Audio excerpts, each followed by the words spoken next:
A Ghost Story by Mark Twain. Narrated by Cale Hitzman. I took a large room far up Broadway in a huge old building whose upper stories had been wholly unoccupied for years until I came. The place had long been given up to dust and cobwebs, to solitude and silence. I seemed groping among the tombs and invading the privacy of the dead that first night I climbed up to my quarters. For the first time in my life, a superstitious dread came over me, and as I turned a dark angle of the stairway, and an invisible cobweb swung its hazy woof in my face and clung there, I shuddered as one who had encountered a phantom. I was glad enough when I reached my room and locked out the mold and the darkness. A cheery fire was burning in the grate, and I sat down before it with a comforting sense of relief. For 2 hours I sat there thinking of bygone times, recalling old scenes and summoning half-forgotten faces out of the mists of the past, listening in fancy to voices that long ago grew silent for all time, and to once familiar songs that nobody sings now. And as my reverie softened down to a sadder and sadder pathos, the shrieking of the winds outside softened to a wail. The angry beating of the rain against the panes diminished to a tranquil patter, and one by one, the noises in the street subsided, until the hurrying footsteps of the last belated straggler died away in the distance, and left no sound behind. I arose and undressed, moving on tiptoe about the room, doing stealthily what I had to do, as if I were environed by sleeping enemies whose slumbers it would be fatal to break. I covered up in bed and lay listening to the rain and the wind and the faint creaking of distant shutters till they lulled me to sleep. I slept profoundly, but how long I do not know. All at once I found myself awake and filled with a shuddering expectancy. All was still, all but my own heart. I could hear it beat. Presently the bedcloths began to slip away slowly towards the foot of the bed, as if someone were pulling them. I could not stir. I could not speak. Still the blankets slipped deliberately away, till my breast was uncovered. Then with a great effort I seized them and drew them over my head. I waited. Listened. Waited. Once more that steady pull began, and once more I lay torpid a century of dragging seconds, till my breast was naked again. At last I roused my energies and snatched the covers back to their place and held them with a strong grip. I waited. By and by I felt a faint tug and took a fresh grip. The tug strengthened to a steady strain. It grew stronger and stronger. My hold parted, and for the third time the blanket slid away. I groaned. An answering groan came from the foot of the bed. Beaded drops of sweat stood upon my forehead. I was more dead than alive. Presently I heard a heavy footstep in my room. The step of an elephant, it seemed to me. It was not like anything human, but it was moving from me. There was relief in that. I heard it approach the door, pass out without moving bolt or lock, and wander away among the dismal corridors, straining the floors and joists till they creaked again as it passed. And then silence reigned once more. When my excitement had calmed, I said to myself, "This is a dream, simply a hideous dream." And so I lay thinking it over until I convinced myself that it was a dream. And then a comforting laugh relaxed my lips, and I was happy again. I got up and struck a light, and when I found that the locks and bolts were just as I had left them, another soothing laugh welled in my heart and rippled from my lips. I took my pipe and lit it, and was just sitting down before the fire when down went the pipe out of my nerveless fingers. The blood forsook my cheeks, and my placid breathing was cut short with a gasp. In the ashes of the hearth, side by side with my own bare footprint, was another, so vast that in comparison mine was but an infant's. Then I had had a visitor, and the elephant tread was explained. I put out the light and returned to bed, palsied with fear. I lay a long time peering into the darkness and listening. Then I heard a grating noise overhead, like the dragging of a body across the floor, then the throwing down of the body, and the shaking of my windows in response to the concussion. In distant parts of the building I heard the muffled slamming of doors. I heard at intervals stealthy footsteps creeping in and out among the corridors, and up and down the stairs. Sometimes these noises approached my door, hesitated, and went away. I heard the clanking of chains faintly in remote passages, and listened while the clanking grew nearer.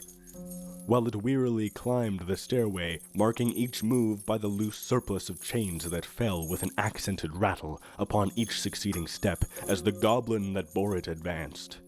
I heard muttered sentences, half-futtered screams that seemed smothered violently, and the swish of invisible garments, the rush of invisible wings. Then I became conscious that my chamber was invaded, that I was not alone. I heard sighs and breathings about my bed, and mysterious whisperings. 3 little spheres of soft phosphorescent light appeared on the ceiling directly over my head, clung and glowed there a moment, and then dropped, 2 of them upon my face and 1 upon the pillow. They spattered liquidly and felt warm. Intuition told me they had turned to gouts of blood as they fell. I needed no light to satisfy myself of that. Then I saw pallid faces, dimly luminous and white uplifted hands, floating bodiless in the air, floating a moment and then disappearing. The whispering ceased, and the voices and the sounds, and a solemn stillness followed. I waited and listened. I felt that I must have light or die. I was weak with fear. I slowly raised myself toward a sitting posture, and my face came in contact with a clammy hand.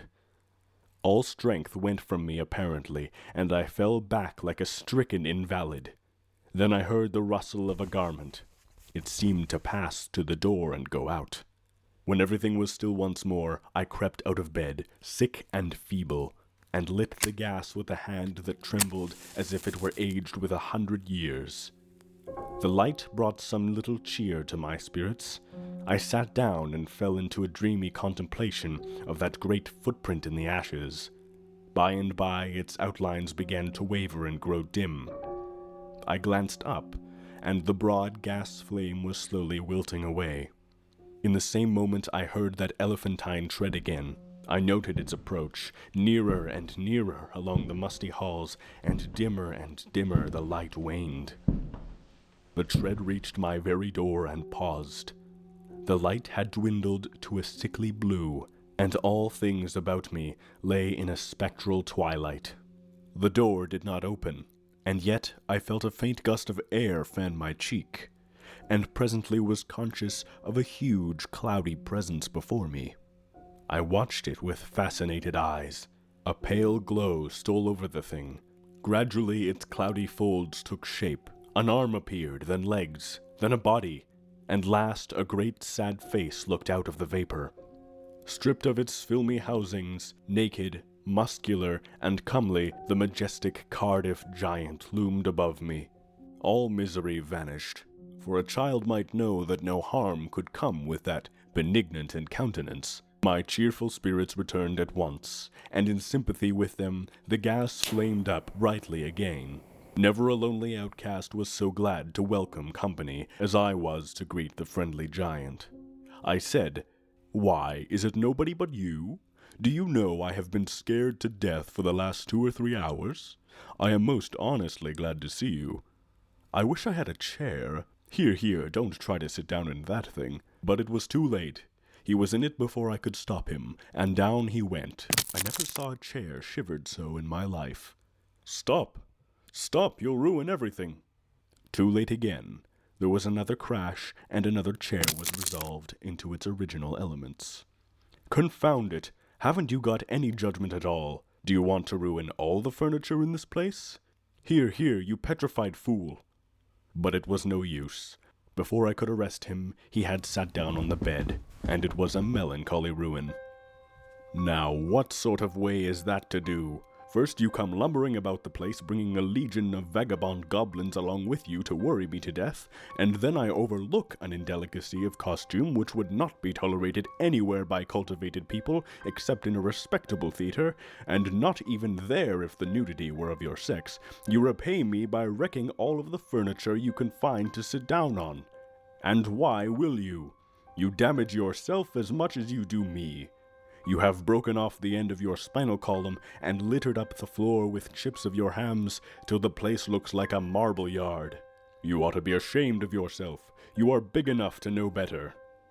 Well, I'll not break any more furniture, but what am I to do? I've not had a chance to sit down for a century. And the tears came into his eyes. Poor devil, I said. I should not have been so harsh with you. And you are an orphan too, no doubt. But sit down on the floor here. Nothing else could stand your weight, and besides, we cannot be sociable with you away up there above me. I want you down here where I can perch on this high counting-house stool and gossip with you face to face. So he sat down on the floor and lit a pipe which I gave him, threw one of my red blankets over his shoulders, inverted my sitz bath on his head, helmet fashion, and made himself picturesque and comfortable. Then he crossed his ankles while I renewed the fire, and exposed the flat honeycombed bottoms of his prodigious feet to the grateful warmth.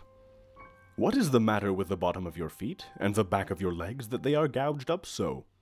Infernal chilblains. I caught them clear up to the back of my head roosting out there on Neil's farm. But I love the place. I love it as one loves his old home. There is no peace for me like the peace I feel when I am there. We talked along for half an hour, and then I noticed that he looked tired, and spoke of it. Tired? He said. Well, I should think so. And now I will tell you all about it, since you have treated me so well. I am the spirit of the petrified man that lies across the street there in the museum.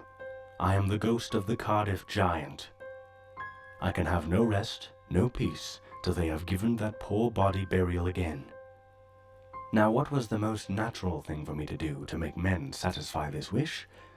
Terrify them into it, haunt the place where the body lay. So I haunted the museum night after night. I even got the other spirits to help me, but it did no good. For nobody ever came to the museum at midnight. Then it occurred to me to come over the way and haunt this place a little. I felt that if I got a hearing, I must succeed, for I had the most efficient company that perdition could furnish. Night after night, we have shivered around through these mildewed halls, dragging chains, groaning, whispering, tramping up and down the stairs, till, to tell you the truth, I am almost worn out. But when I saw a light in your room tonight, I roused my energies again and went at it with a deal of the old freshness. But I am tired out. Entirely fagged out. Give me, I beseech you, give me some hope. I lit off my perch in a burst of excitement and exclaimed, This transcends everything that ever did occur. Why, you poor blundering old fossil, you have had all of your trouble for nothing. You have been haunting a plaster cast of yourself. The real Cardiff giant is in Albany.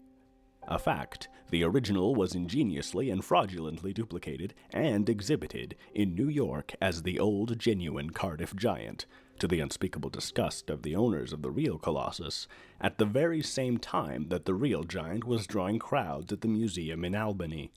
Confound it! Don't you know your own remains? I never saw such an eloquent look of shame, of pitiable humiliation, overspread a countenance before. The petrified man rose slowly to his feet and said, Honestly, is that true? As true as I am sitting here. He took the pipe from his mouth and laid it on the mantel, then stood irresolute a moment, unconsciously from old habit thrusting his hands where his pantaloons' pockets should have been, and meditatively dropping his chin on his breast, and finally said, Well, I never felt so absurd before. The petrified man has sold everyone else. And now the mean fraud has ended by selling its own ghost. My son, if there is any charity left in your heart for a poor friendless phantom like me, don't let this get out. Think how you would feel if you had made such an ass of yourself. I heard his stately tramp die away, step by step down the stairs and out into the deserted street, and felt sorry that he was gone. Poor fellow, and sorrier still that he had carried off my blanket and my bathtub. Howdy folks, Zach here, and you guys have just listened to the first episode of Ghoulish Fancies. Yay, claps! Well, this is going to be a long string of projects that I'm going to be working on. It's been a real desire for me for a long time of, adapting classic forgotten works. Originally, when I first started doing this, it was actually going to be a stage production. But some of the effects, some of the things that I wanted to try to do became so elaborate that it would basically be a multi-million-dollar thing. Whereas I can try doing what I like with just the actors that I love. Like Kale does a great job. He recorded this a very long time ago, and I really appreciate that. Things have been crazy, but I'm so happy that we were able to finally get this done. So as things went by, I decided to adapt this for an audio. I still have plans later on, so you can guys quote me for this, to try to do something like more a live setting, because that's primarily what I was intending to do with this series. But I'm really liking the audio format of this, so I'm not going to be doing this as like a podcast, more or less. I'm going to be attempting to do this as my little thing just for fun, like wink and nod every once in a while. I have some other projects that I'm working on, recording with some actors, actresses, and I'll be posting it. Sometimes it might be twice a month, maybe just a month. But I plan on, at least putting out some type of, audio content about with horror-related stuff at least once a month for the website and just for the YouTube channel. Thank you guys for watching this, and bye.